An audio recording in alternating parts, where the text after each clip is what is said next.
When you walk into any coffee shop, restaurant, or retail store, you'll notice something fascinating about the people around you.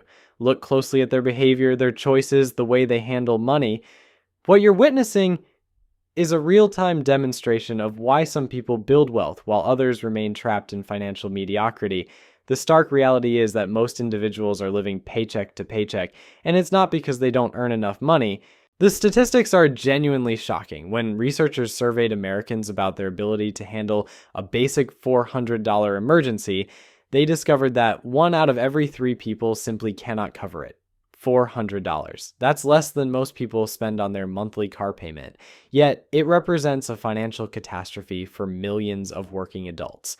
This isn't a problem that affects only minimum wage workers or those in traditionally low-paying jobs either. This financial fragility spans across income levels, education backgrounds, and career paths. What makes this even more disturbing is that being broke isn't really about the amount of money flowing into your bank account each month. You've probably met people who earn 6 figures yet live in constant financial stress, while others with modest incomes seem perfectly content and secure. The difference isn't luck, and it's certainly not about having wealthy parents or getting some magical head start in life. The difference lies in the fundamental decisions people make with their money every single day. These decisions create patterns, and those patterns become habits, and those habits determine whether you'll spend your life stressed about money or whether you'll achieve genuine financial peace. The tragedy is that most people are completely unaware of the specific behaviors that keep them financially stuck.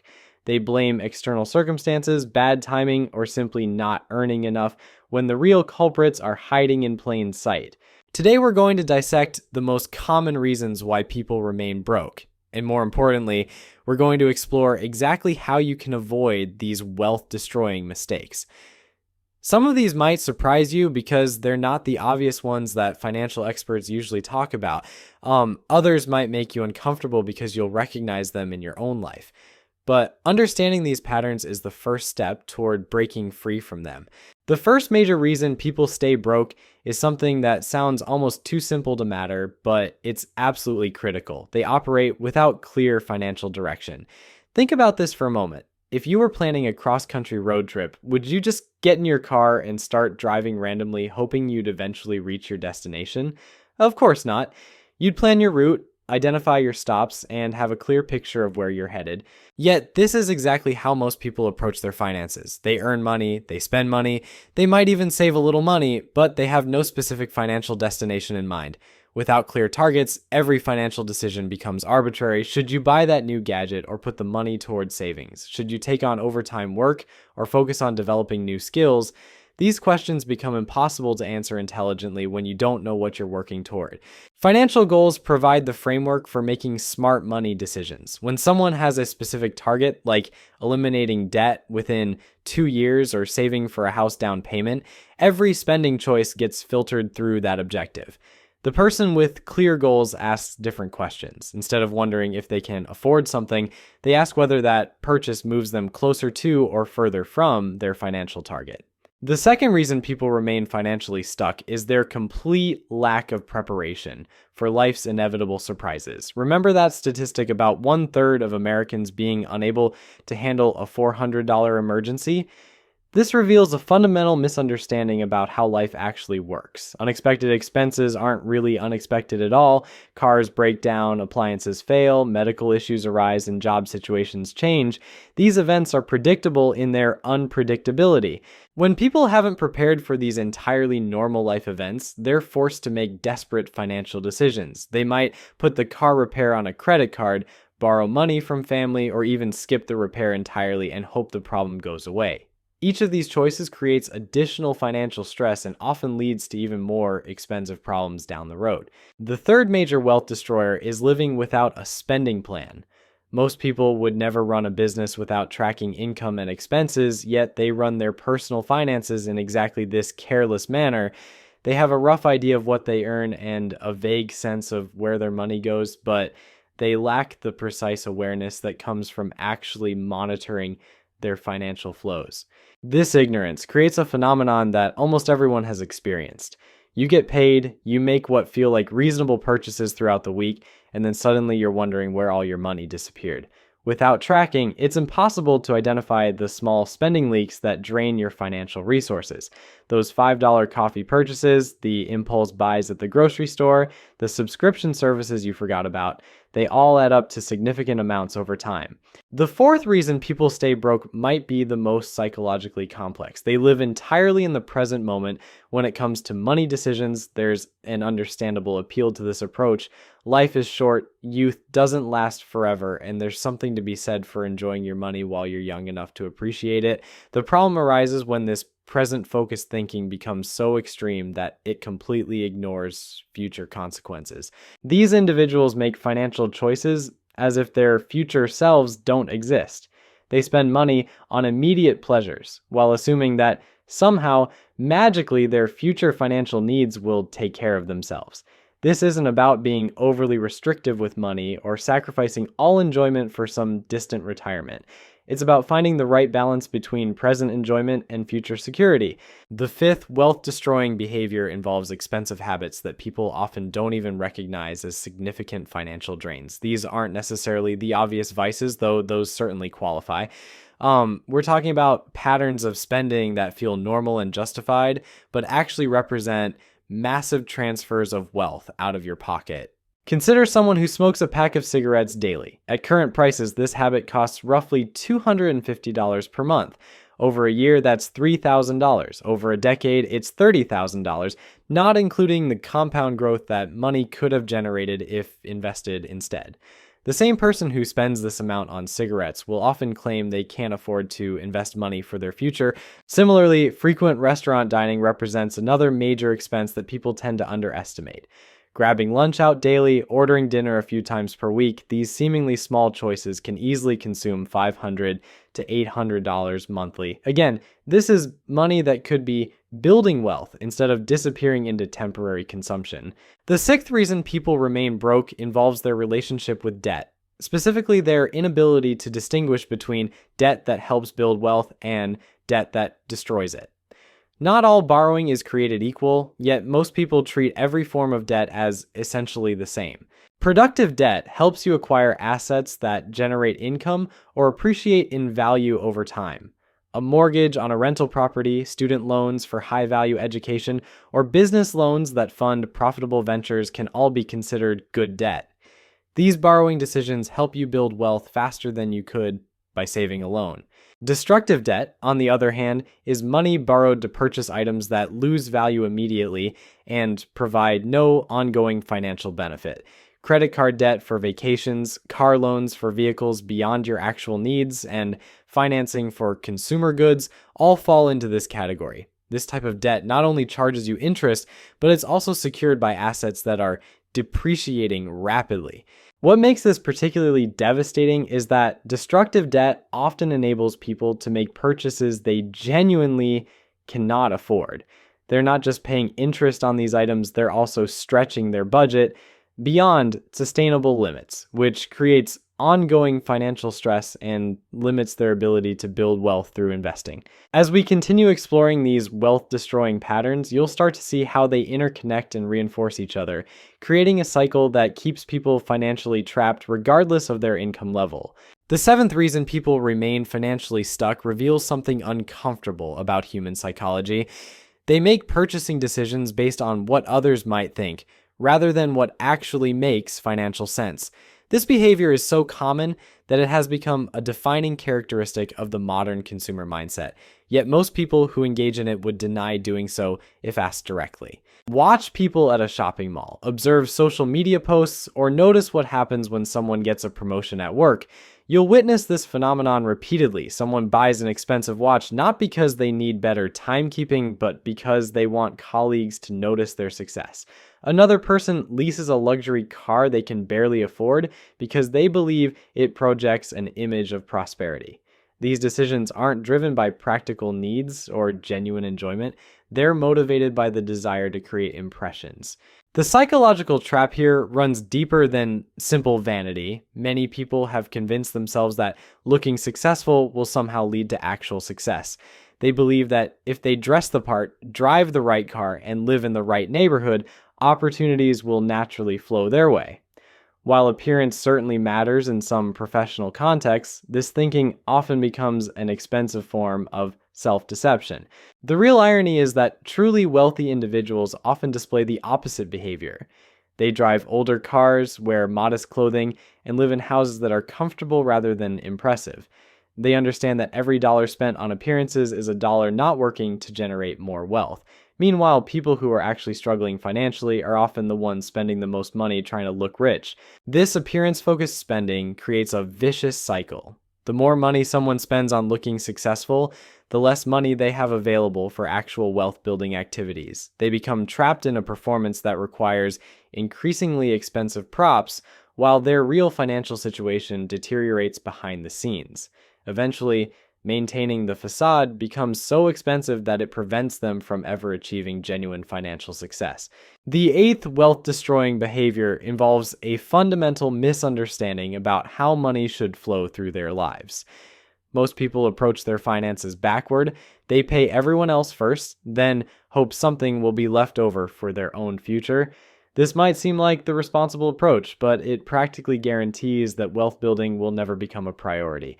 Here's how this typically plays out. Someone receives their paycheck and immediately starts paying bills, buying groceries, filling up their gas tank, and handling various other expenses. If anything remains at the end of the month, they might put it into savings or investments. The problem with this approach is that there's rarely anything meaningful left over.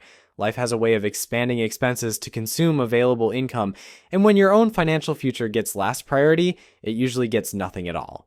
The alternative approach flips the sequence entirely. Before paying any bills or making any purchases, a predetermined amount gets directed toward investments and savings. This money gets treated like any other essential expense, something that must be paid regardless of what else is happening financially. Only after securing their own financial future do they handle other expenses with whatever remains. This shift in priority creates powerful psychological changes. When someone knows they've already taken care of their future self, they make different decisions with their remaining money. They become more creative about reducing expenses, more motivated to increase income, and more selective about purchases. They're forced to live on less than their full income, which prevents lifestyle inflation and creates sustainable wealth-building habits. The ninth reason people stay broke connects to their relationship with risk and opportunity. While some people are reckless with money, others are so afraid of any financial risk that they miss opportunities for growth. They keep their money in savings accounts, earning minimal interest while inflation slowly erodes their purchasing power.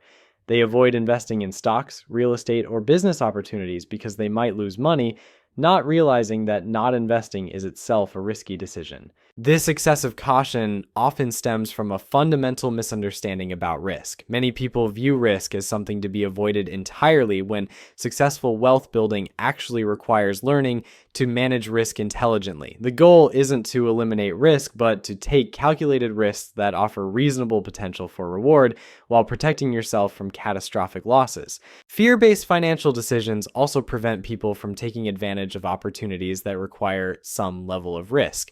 They might pass up a chance to start a side business, invest in their education, or move to a city with better job prospects because these choices involve uncertainty. Meanwhile, they fail to recognize that staying in their current situation also involves risk, the risk of remaining financially stagnant while costs continue rising around them. The 10th wealth-destroying pattern involves their approach to income generation. Most broke people think about money in terms of trading time for dollars, and they never develop additional income streams. They work their regular job, collect their paycheck, and assume that working more hours is the only way to earn more money. This linear thinking severely limits their financial potential. Wealthy individuals understand that true financial freedom comes from developing multiple sources of income that don't require their direct time investment. This might include rental properties, dividend-paying stocks, business ownership, or royalties from creative work. These income streams continue generating money even when they're sleeping, traveling, or focusing on other activities. The transition from earned income to passive income requires initial effort and often some financial investment, which is why broke people struggle to make this shift. They're so focused on immediate financial needs that they can't invest the time or money required to build these alternative income sources. This keeps them trapped in the time for money exchange indefinitely. What makes this particularly challenging is that building passive income streams often requires reducing current consumption to free up resources for investment. Someone might need to live in a smaller apartment for a few years to save money for a rental property down payment, or they might need to work evenings and weekends to build a business while keeping their day job. These sacrifices feel difficult in the short term, but they're essential for long-term financial freedom. The 11th reason people remain financially stuck involves their relationship with financial education. Most people stop learning about money once they finish school, if they ever learned about it at all. They treat financial knowledge as something static rather than recognizing it as a skill that requires continuous development. Financial markets change, tax laws evolve, new investment opportunities emerge, and economic conditions shift. Someone who learned basic money management principles 20 years ago but hasn't updated their knowledge since then is operating with outdated information. They might be missing opportunities or making decisions based on circumstances that no longer exist. This lack of ongoing financial education also makes people vulnerable to bad advice and predatory financial products. Without sufficient knowledge to evaluate recommendations critically, they often make decisions based on whoever sounds most confident or whoever is trying to sell them something. They might pay excessive fees for investment products, fall for get-rich-quick schemes, or make major financial decisions without understanding the long-term consequences. The wealth-building journey requires understanding concepts like compound interest, tax optimization, asset allocation, and risk management. These aren't complex topics, but they do require some study and practical application. People who commit to continuously improving their financial knowledge gain significant advantages over those who remain financially illiterate. As we've explored these patterns, you probably recognize some of them in your own life or in the lives of people around you. The encouraging news is that awareness is the first step toward change, and every one of these wealth-destroying behaviors can be modified with the right approach and commitment. The most important thing to understand is that breaking free from these patterns doesn't require a complete life overhaul or some dramatic transformation. Small, consistent changes in how you handle money can produce remarkable results over time. The key is choosing one or two areas where you're currently making wealth-destroying decisions and focusing on improving those specific behaviors. Start by examining your relationship with financial goals. If you've been drifting without clear targets, take time this week to define exactly what you want to achieve financially. Make these goals specific and time-bound. Instead of saying you want to save more money, decide that you want to accumulate $15,000 within 18 months. Instead of hoping to get out of debt someday, commit to eliminating all credit card balances within 2 years. Once you have clear objectives, every financial decision becomes easier to evaluate. When you're tempted to make an impulse purchase, you can ask yourself whether that expense moves you closer to or further from your goals. This simple filter will help you avoid countless wealth-destroying decisions without feeling like you're depriving yourself of everything enjoyable. Next, address your emergency preparedness. If you're currently part of that 1/3 of Americans who couldn't handle a $400 surprise expense, make building a basic emergency fund your immediate priority. Start small if necessary. Even $50 set aside specifically for emergencies is better than nothing. Gradually increase this amount until you have enough to cover several months of essential expenses. This emergency fund serves multiple purposes beyond just handling unexpected costs. It provides psychological peace of mind that reduces financial stress, and it prevents you from making desperate decisions when problems arise. Most importantly, it breaks the cycle of going into debt every time life throws you a curveball. The budgeting component requires honest assessment of where your money actually goes each month. You don't need complicated software or elaborate spreadsheets. Simply track every dollar you spend for 1 month, categorizing expenses as you go. This exercise alone will reveal spending patterns that might shock you. Many people discover they're spending significantly more than they realized on categories like dining out, entertainment, or small impulse purchases. Once you understand your current spending patterns, you can make informed decisions about where to reduce expenses. Focus on categories where you're spending more than you intended, rather than trying to eliminate all enjoyment from your budget. The goal is sustainable change, not temporary restriction that leads to eventual rebellion against your financial plan. Regarding expensive habits, calculate the true annual cost of your regular indulgences, that daily coffee shop visit, the frequent takeout orders, the subscription services you rarely use. Add up these amounts and consider what that money could accomplish if redirected toward wealth building.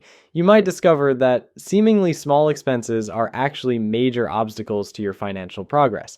When it comes to debt, develop a clear strategy for elimination, while simultaneously avoiding new destructive borrowing. List all your debts with their balances and interest rates, then focus extra payments on the highest interest obligations first. This mathematical approach minimizes the total amount you'll pay over time. Meanwhile, commit to avoiding new debt for consumer purchases. If you can't pay cash for something, you probably shouldn't buy it. The appearance-focused spending trap requires honest self-reflection about your motivations for major purchases. Before buying anything significant, ask yourself whether you're making this decision to solve a practical problem or to create an impression.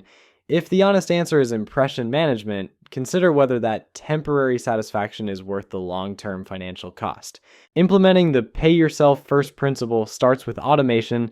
Set up automatic transfers from your checking account to investments and savings accounts immediately after each paycheck arrives. Start with whatever amount feels manageable, even if it's just $50 or $100 per month. The specific amount matters less than establishing the habit of prioritizing your financial future. As your income increases or your expenses decrease, gradually raise these automatic contributions. Many people find that they quickly adapt to living on less than their full income once the money is automatically diverted before they have a chance to spend it. For those ready to move beyond traditional employment income, start exploring opportunities to develop additional revenue streams. This might involve freelancing in your area of expertise, starting a small online business, or investing in income-producing assets like dividend stocks or rental properties. These ventures typically require time and effort before they generate meaningful income, but they represent the path toward true financial independence. The education component involves committing to continuous learning about money management, investing, and wealth building.